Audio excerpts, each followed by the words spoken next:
Hello दोस्तों, नमस्कार, सुप्रभात, गुड मॉर्निंग, सत श्री अकाल, जय हिंद, वंदे मातरम। दोस्तों, जैसा कि आपको पता है, रोज़ की तरह आज भी हम आपके लिए लेकर आए दोस्तों 24 जुलाई की करंट लेकर आए दोस्तों। और करंट हम सभी के लिए काफ़ी महत्वपूर्ण होती है, हमारी भावी प्रतियोगी परीक्षाओं के लिए भी। तो साथियों, करंट की शुरुआत करें इससे पहले आज के सुविचार की बात कर लेते हैं। तो आज का सुविचार है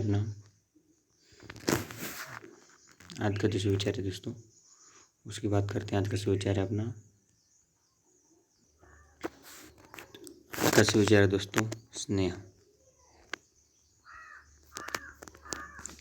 स्नेह में ही ताकत है। ठीक है दोस्तों, स्नेह में ही ताकत है समर्थ को झुकाने की।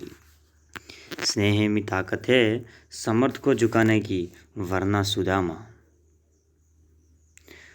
सुदामा में कहाँ ताकत थी? श्री कृष्णा से दोस्तों, क्या?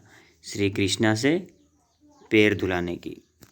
तो यही बात है दोस्तों, आज का सुविचार है कि स्नेह में ही ताकत है समर्थ को झुकाने की, वरना सुदामा में कहाँ ताकत थी श्री कृष्णा से पैर धुलाने की।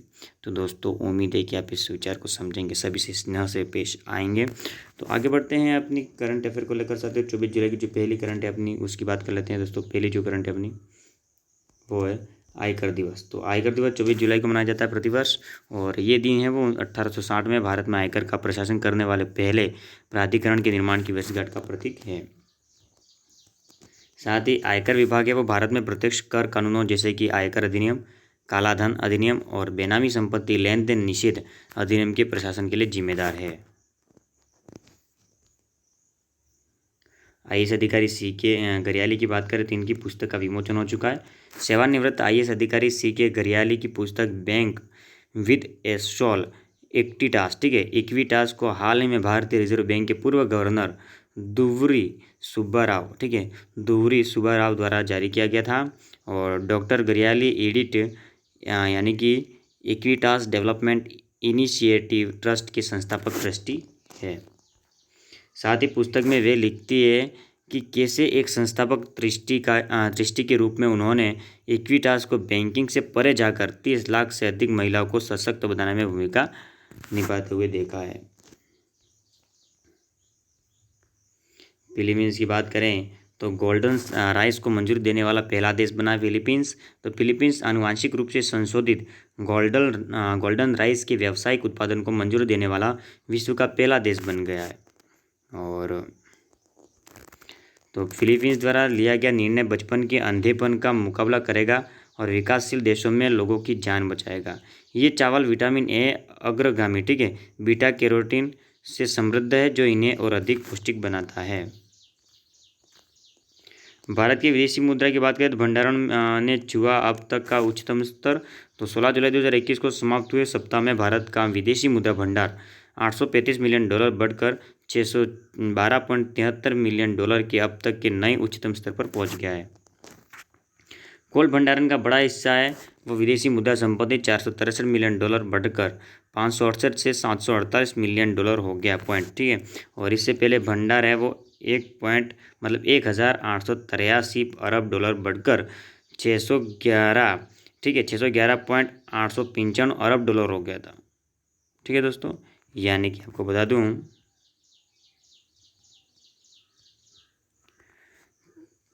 6,11,895, ठीक है, पॉइंट का मतलब वही होता है साथियों। अब बात करते हैं सोने का भंडारण। तो 377 मिलियन बढ़कर 3,734 अरब डॉलर पर पहुंच गया, ठीक है। या बात करें अपन 37.34 अरब।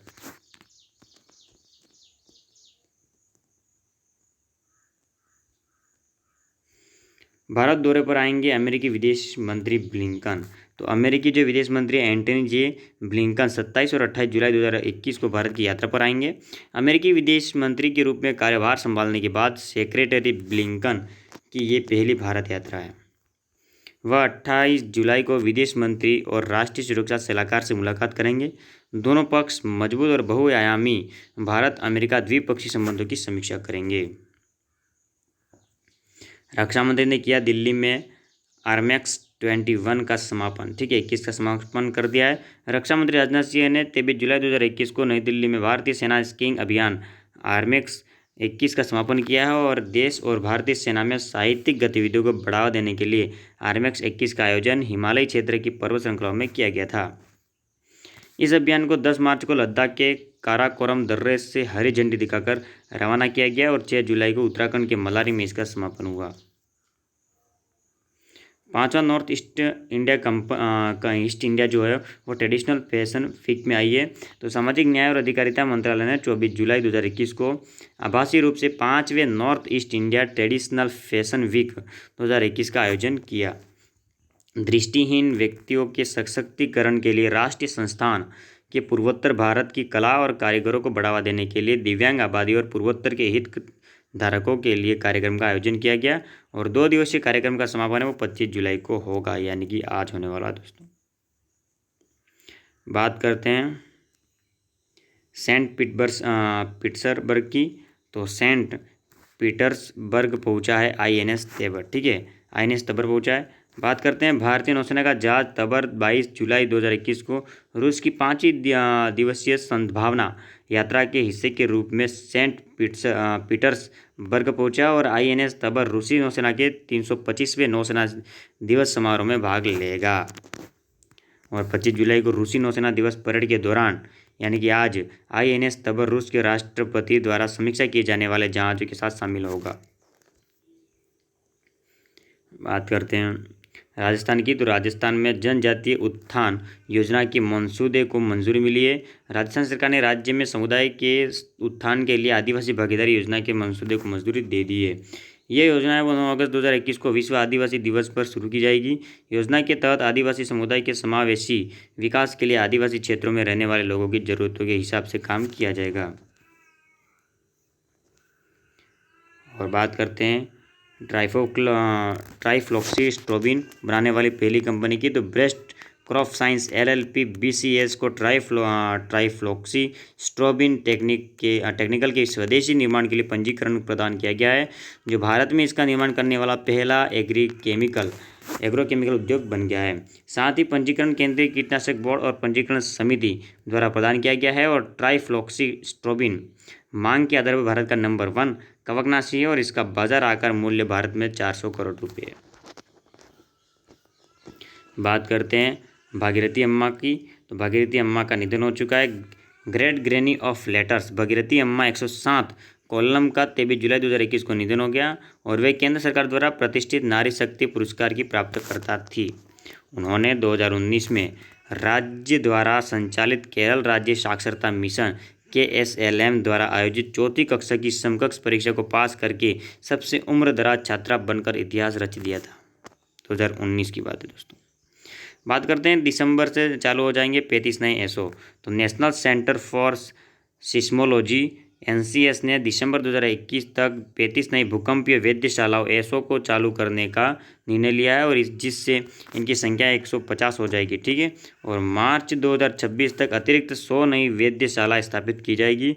पृथ्वी विज्ञान मंत्रालय के तहत NCS देश में और उसके आसपास भूकंप की निगरानी और अध्ययन के लिए सरकार की नोडल एजेंसी है।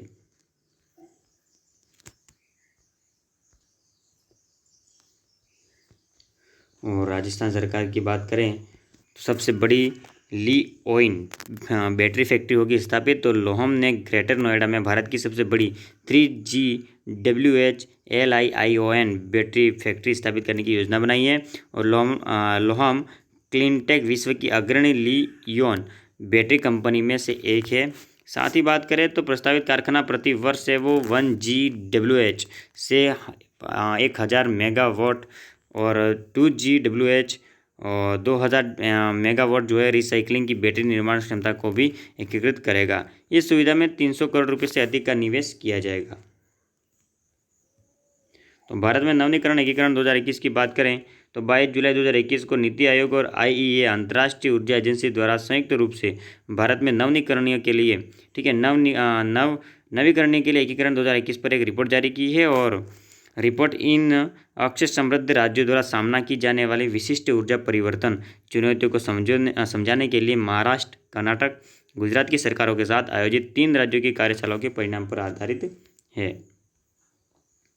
टोक्यो ओलंपिक की बात करें तो ओलंपिक में 5वीं बार की पहली महिला भारोत्तोलक, ठीक है, भारोत्तोलक पापुआ न्यू गिनी की टोआ 5 बार की पहली महिला ओलंपियन भारोत्तोलक बनी है।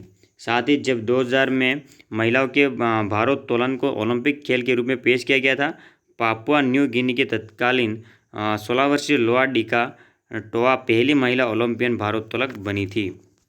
और उनकी पिछली 4 उपलब्धियां जो है वो सिडनी, एथेंस, बीजिंग और लंदन ओलंपिक में थी। मीराबाई की बात करें तो मीराबाई चानू ने टोक्यो ओलंपिक में जीता रजत पदक। तो मीराबाई चानू ने 24 जुलाई 2021 को देश का खाता खोलने के लिए 49 किलोग्राम वर्ग में रजत पदक जीतकर ओलंपिक में भारोत्तोलन पदक के लिए भारत के 21 साल के इंतजार को समाप्त कर दिया, ठीक है। साथ ही उन्होंने 2000 सिडनी ओलंपिक में कर्णम मल्लेश्वरी के कांस्य पदक से बड़ा पदक जीतने के लिए कुल 202 किलोग्राम यानी कि 37 किलोग्राम प्लस 115 किलोग्राम का भार उठाया इन्होंने। और स्वर्ण है वो चीन की हाउ जियुई को मिला, जबकि इंडोनेशिया की आइसा विंडी कैंटिका ने कांस्य पदक जीता। और चीन ने जीता है ओलंपिक में अपना पहला स्वर्ण पदक। तो चीन ने टोक्यो ओलंपिक में महिलाओं की 10 मीटर एयर राइफल शूटिंग में अपना पहला स्वर्ण पदक जीता है। और यांग कियान ने ओसाका शूटिंग रेंज में पदक जीतने के लिए 251.8 का ओलंपिक रिकॉर्ड बनाया है। साथ ही रूस की अनास्तासिया जो है गेलासिना ने रजत जीता, जबकि स्विट्जरलैंड की नीना क्रिस्टल ने टोक्यो 2020 का पहला कांस्य पदक जीता। और सीरा की हैंड जाजा टेबल टेनिस में अपनी जो ऑस्ट्रेलियाई प्रतिद्वंदी लियू जिया से हार गई है। तो दोस्तों उम्मीद करता हूँ कि जो मैं 24 जुलाई की हम करंट अफेयर आपके लिए लेकर आए थे दोस्तों, आपको काफ़ी इंपॉर्टेंट मैसेज हुई होगी और इम्पोर्टेंट है खेल जगत में भी। तो साथियों जल्दी जल्दी करंट वीडियो को शेयर कर दीजिए और करंट वीडियो को लाइक भी कर दीजिए। और आप ही का चैनल है ये KOS दोस्तों, किरण ऑनलाइन स्टडी, आप ही का चैनल है, आप इसको सब्सक्राइब कर दीजिए दोस्तों, ठीक है। और आपको जैसे ही गवर्नमेंट से, राजस्थान सरकार से कोई भी अपडेट मिलती है, हम हमेशा आपको पहली न्यूज़ देते हैं हमारी कम्युनिटी में। तो आप हमारे चैनल को सब्सक्राइब कर दीजिए, बेल आइकन दबा दीजिए, राइट कॉर्नर में आपको दिखेगा। और आज का दिन शुभ बीते, इन्हीं शुभकामनाओं के साथ धन्यवाद दोस्तों।